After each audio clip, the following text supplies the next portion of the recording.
Yo, welcome back to another Friendly Foes pod. It's your boy Kev, and I'm back, man, to talk some NBA basketball. Even the free agency still hot right now. I'm recording this July 6th. LeBron James still has not made his decision. That's a very big deal. But today, man, we'll be talking about those Los Angeles Lakers and the moves they've been making, man, and just how they decided their future is Luka Magic and Luka Doncic. So, we're coming in talking just about what the moves they've decided to do, man. But first, got to look at that team payroll from last year, man. Just talking about some of the key pieces they're losing, man. As you know, like I just said at the beginning, LeBron is moving on from LA. That's going to free up $52 million in cap, as it already has. Also, I've heard reports that are not being brought back. Rui Hachimura, he's not coming back as well. They also just recently traded DeAndre Ayton to the Washington Wizards for Jaden Hardy and I think some picks as well as attached to that. Jackson Hayes as well has left the building. So Jackson Hayes, that's $3 million coming off your book. DeAndre Ayton, that was $8 million. I think it was that a player option? Yeah, it was a player option. So you have to play that.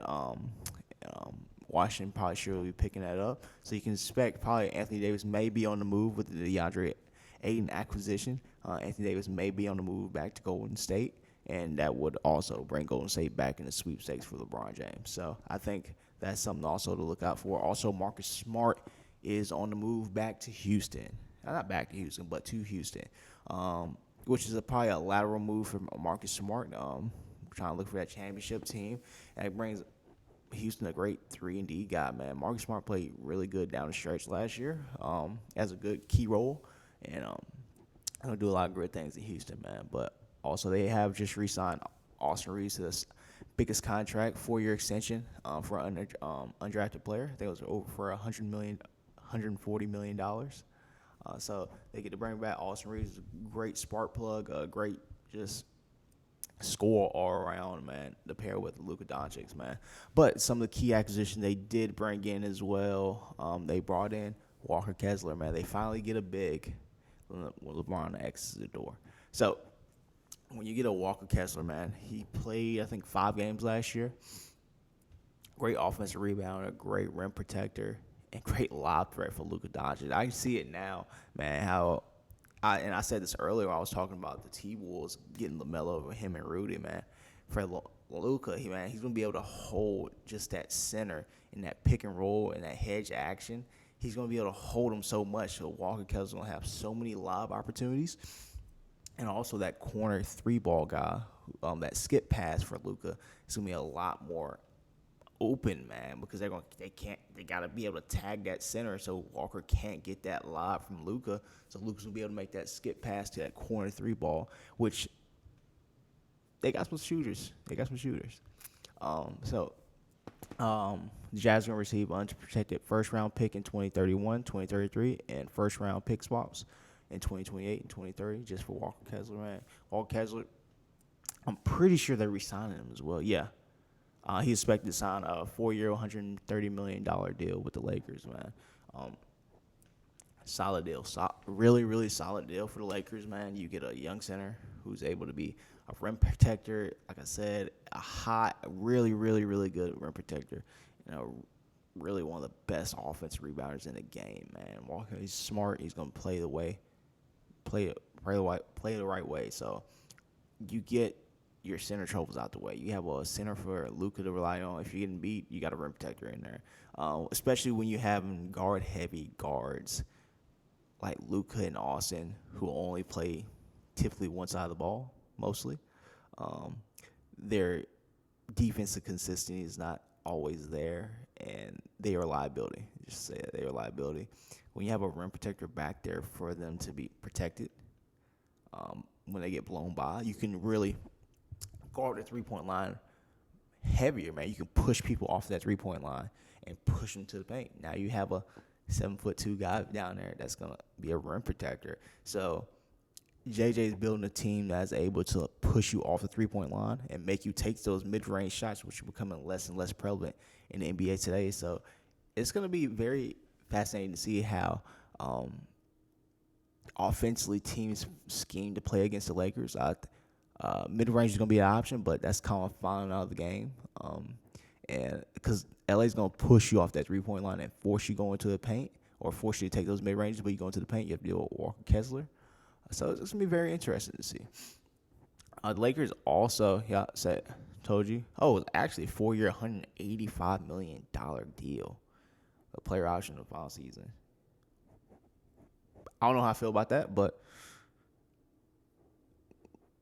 we ball. We ball. Also, they also made really three key signings, man. They picked up Colin Sexton. So you bring in almost a younger version of Marcus Smart, who's more of an offensive scorer, man. He brings that energy. He's probably gonna be coming off the bench for him as well. He's gonna bring that energy off the bench and be stout defensively and just be stout offensively, man. He's gonna commit. He's gonna get it going, man. When Luka Doncic's not ready to go, he's gonna be ready to go. Young bull. He's gonna be really, it might be old bull now. He's been in the league for a minute, but Colin Sexton's gonna bring that energy that this team needs coming off the bench, and JJ realizes it. Like when you sub Austin out with that first sub, Colin, let's go. And he's gonna come in ready. He's gonna be that number one guard defender right there coming off the bench. So you'll have a guy ready. Who am I to sneeze? Ooh, can't sneeze. Then you bring in Quentin Grimes. I think Quentin Grimes is very underrated, man. Like he was really good in Philly, coming off the bench and just scoring. Like this guy can score with the best of them. He scores in bunches. So when I think about it, we have two guys with energy of just scoring coming off the bench. You need to have like 7 to 8 guys on your NBA team now that can just score, man, when they need to. Quentin Grimes is one of them. That guy can score. I'm practicing, and you signed Sandro Mamukelashvili. Made it out. Sandro from Toronto. He was really, really good in Toronto as a point forward and be able to shoot three balls as well. He was really decent. And the few times I did see Toronto play and things like that, it was really against Miami. You can really do anything against Miami's defensively last year. We had a 14-24 on the court at the same time. But they signed him, man.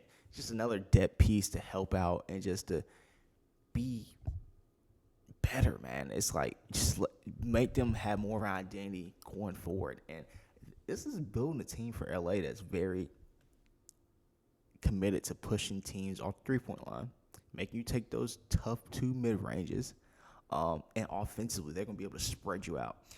Guys who make threes, Sandro can make threes, Quentin can make threes, Colin can make threes. So you're bringing in guys. You have guys that can make threes, man. So it's just – and you got Jaden Hardy coming in. Yeah, Jaden Hardy's a really good guy who can make threes as well, a young guy.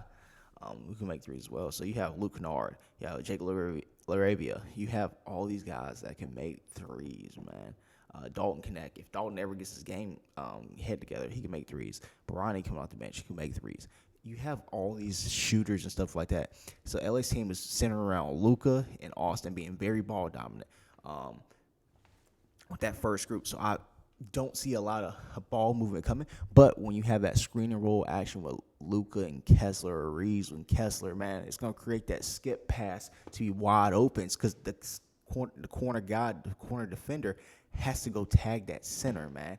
So it creates that skip pass to be wide open. Then they overcommit to the skip pass. You hit the skip pass and you swing the ball back around. It's going to create a free-flowing offense, man.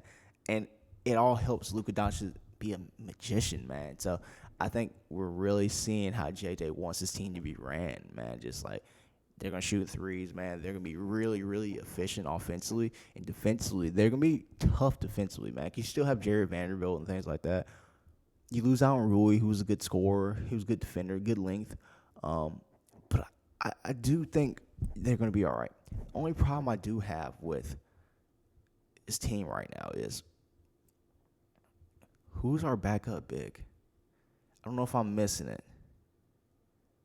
Who's our backup big? I don't know who's playing backup big for them consistently. You lose out on Jackson Hayes. I'm pretty sure Jackson went to Toronto or New Orleans.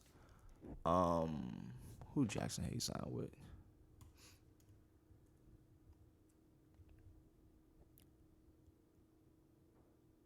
Oh, he went to the Jazz. I was completely wrong. So you got Jackson Hayes going to back to the Jazz. Um, I just want to know who's gonna be our backup big. Kessler gets tired. Who we gonna put in the game? It's gonna be Cleaver. Cleaver 6'10". He's gonna be that big enough. Oh, actually, he's a free agent now. I think about it. He's a free agent. So who we gonna bring in to play that backup big role? Because we saw this being a problem when Anthony Davis was here. Once AD went out of the game, who was consistently gonna be in the game? Um, we gotta look at our free agent big options, man. I really don't know who's out there as a free agent big right now, but you really have to look at them like, who can we sign, man, to be a consistent big off the bench that may be a lob threat, who may be a shot rim protector, or just a pure rebounder, man. We gotta have guys that can rebound the ball at a high clip and high rate. They have Walker Kessler, who's a great offensive rebounder, but who else do they have that's a great? Luka's a great rebounding guard. I will say they do rebound good as a team, but when it comes down to nitty gritty, if they're gonna play double bigs, they're gonna play teams with multiple bigs. You have the OKCs who have multiple bigs. You have the Spurs who have multiple bigs. Wolves just got rid of their double bigs with Randall and Gobert. Gobert's still there, but we're gonna play the top two teams, OKC and Spurs. They have double bigs at all times. You have Cornette coming off the bench. You have Holmgren and what's my guy's name, Hartenstein. You have as well, and they also drafted a kid. So it's just like, who are we gonna have off the bench that's gonna be able to nullify some of these offensive rebounding attempts and things like that? So it's a couple of things that I would look out for LA that they may struggle with. But in hindsight, I think they'll be all right. I truly do think they'll be all right because JJ's a good coach and he's gonna put them in the right spots. So we'll see, man. I'm pretty excited to see how this team is centered around Luka, and they're gonna be really good offensively, defensively. They're gonna be really good. I just want to see how they're able to build and get another big to help come off the bench, or if they ever wanted to go double big. Because Jared Vanderbilt against a Holmgren would make a lot of sense because Holmgren struggles with smaller guards and stuff like that, small forwards. But we'll see. But that's all I got for you today, folks, at Friendly Foes Pod. God first. God bless. Later.